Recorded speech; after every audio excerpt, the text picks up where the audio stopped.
Welcome to Mindful Muslims, where we share the stories of Islam, the wisdom of our faith, and the lessons that shape our lives. My dear, come sit with me. Look up. Just look. See that endless ocean of night sprinkled with those diamond-like stars. Our entire world, everything we know, is just a tiny speck of dust in that cosmic sea. We build incredible telescopes to peer into the dark, and what do we find?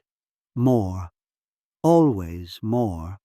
Billions of stars, making up billions of galaxies, stretching out further and further, beyond what our best tools can see, beyond what our minds can even imagine. It's a universe so vast, so stunning, it makes you feel very small, doesn't it? It does. Very small. And that feeling fills your heart with a special kind of wonder, a sense of awe. But what if I told you a secret? A truth whispered to us in the words of Allah and His final messenger, peace be upon him. What if I told you that all of this, every star, every galaxy, the entire incomprehensibly vast universe is smaller than a single grain of sand compared to the greatest and most majestic thing that Allah has ever created? A secret greater than the whole universe. What is it, Grandpa? Come, close your eyes. Let's take a journey together, not with our bodies, but with our hearts and minds, to catch a glimpse of the true scale of creation, and in doing so, see a glimmer of the immeasurable greatness of the Creator Himself. Our journey starts right here on our beautiful earth, a perfect balanced world teeming with life. But let's travel outwards. We fly past our moon, our silent guardian. We see the sun, that colossal ball of fire that makes our planet seem like a tiny marble next to it.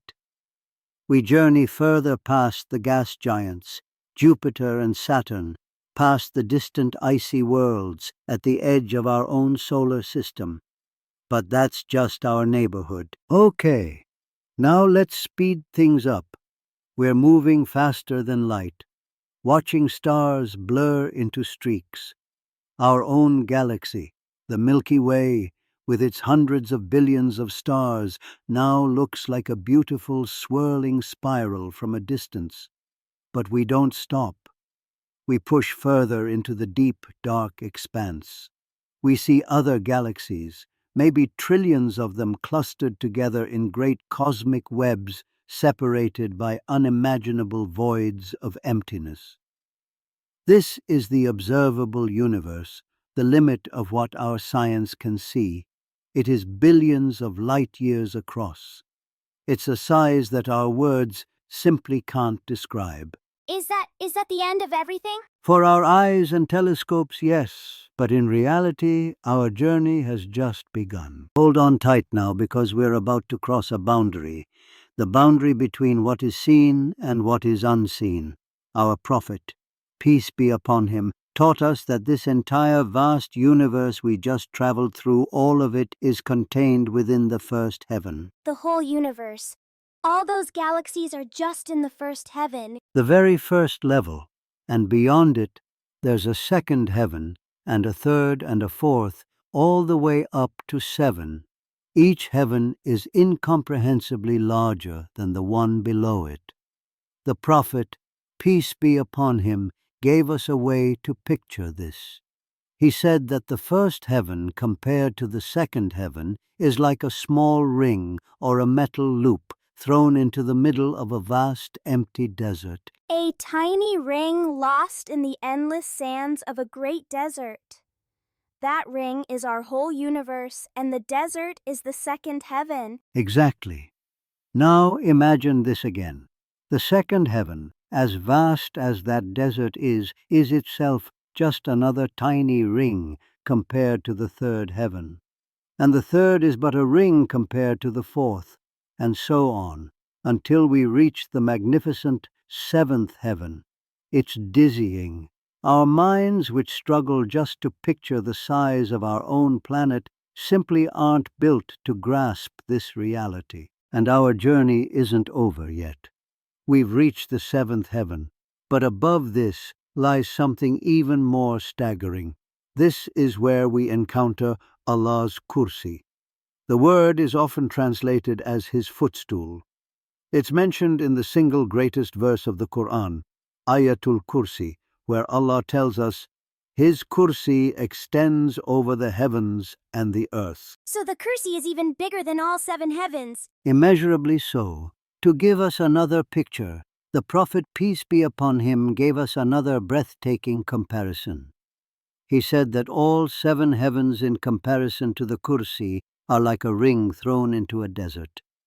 Just pause and let that sink in. Remember our first comparison. Our whole universe was a tiny ring. Now all 7 of those heavens, each one a desert to the one below it all, 7 stacked together, are themselves just that single tiny ring tossed into the endless expanse of the desert that is the kursi. This isn't just about size, it's about pure might. The kursi isn't a physical chair for sitting, scholars explain. It's a way for us to understand the sheer scale of Allah's knowledge and His absolute dominion over everything that exists.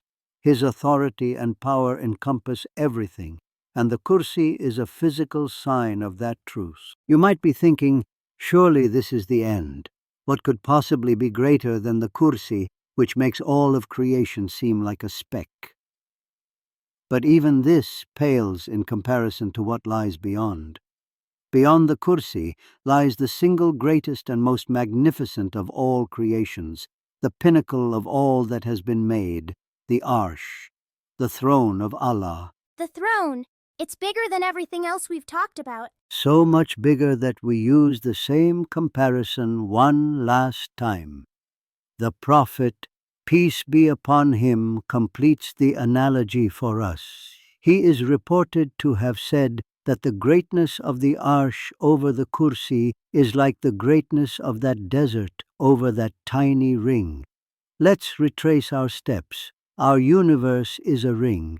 The 7 heavens are a bigger ring inside the desert of the kursi. And now that entire desert of the kursi is itself just another tiny ring lost in the incomprehensible desert that is the arsh, the majestic throne of Allah. Allahu Akbar, God is greater. Before the heavens and the earth were even formed, we are told that His throne was upon the water. It is among the first and greatest of all of Allah's creations. The Quran tells us in Surah Al-Araf, Indeed, your Lord is Allah who created the heavens and the earth in 6 days, and then established Himself above the throne. The arsh is so majestic that it is carried by some of the mightiest of Allah's creations, the angels. The Quran speaks of them. Those angels who carry the throne and those around it exalt Allah with praise of their Lord and believe in Him. We are told there are 4 who carry it, and on the Day of Judgment there will be 8. How big are the angels that carry it? Hadith describe these angels as being of an immense size themselves. The distance between one's earlobe and shoulder is a journey of 700 years. Can you imagine the power of such beings? And can you then imagine the glory of the throne they were created to carry?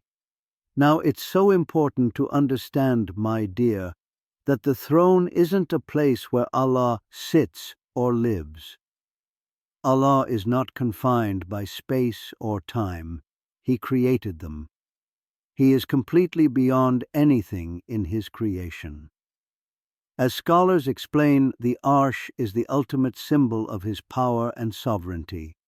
It is the roof of all creation, a testament to the fact that His kingdom is absolute and His glory is beyond anything we can ever fully grasp. So here we are at the end of our journey. We have stood in our minds before the greatest of all creations. We feel small, we feel insignificant, and that is exactly the point. In a world that encourages us to be proud, to think of ourselves as the center of everything. This journey teaches us the beauty of humility. So when I get worried about something, it's like a tiny speck of dust on that grain of sand. Exactly. When you understand that the entire universe is less than a grain of sand next to the throne, what happens to your worries? What happens to your pride, your anxieties, your problems? They just shrink, don't they? They fade away, put back in their proper place. Knowing the greatness of the creation is a doorway to knowing the greatness of the Creator. It fills the heart with an overwhelming sense of awe. It makes you realize that the one who created all of this is the same one who listens to your quietest prayer, who knows the secrets of your soul, who is closer to you than your own jugular vein. Trusting him becomes the only logical response. This journey of the heart from the stars to the throne is a journey I think every believer should take from time to time. It renews our faith. If this little story we shared tonight has sparked some wonder in your heart, perhaps you could share it with someone else who might need this reminder. If you'd like to take more journeys like this one, I hope you'll join us again. Please leave a comment below telling us what part of this journey amazed you the most. Never forget the scale of things, my dear. When life feels overwhelming, remember the ring in the desert. Remember, you are the creation of a king whose throne is wider than all the heavens and the earth. A king of such power is surely able to handle your affairs, to heal your heart, and to guide you. It's even said that the very roof of the highest level of paradise, Al-Firdaus, is the throne of the most merciful. Our purpose isn't to fully comprehend the throne, that's impossible, but to be humbled by it, to let its grandeur extinguish our pride and replace it with a deep abiding love and awe for the one who created it.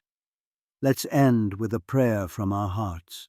O Allah, Lord of the magnificent throne, we are weak and you are strong. We are small and you are the greatest. Fill our hearts with awe of your majesty and make us among those who are truly humble before you. Me.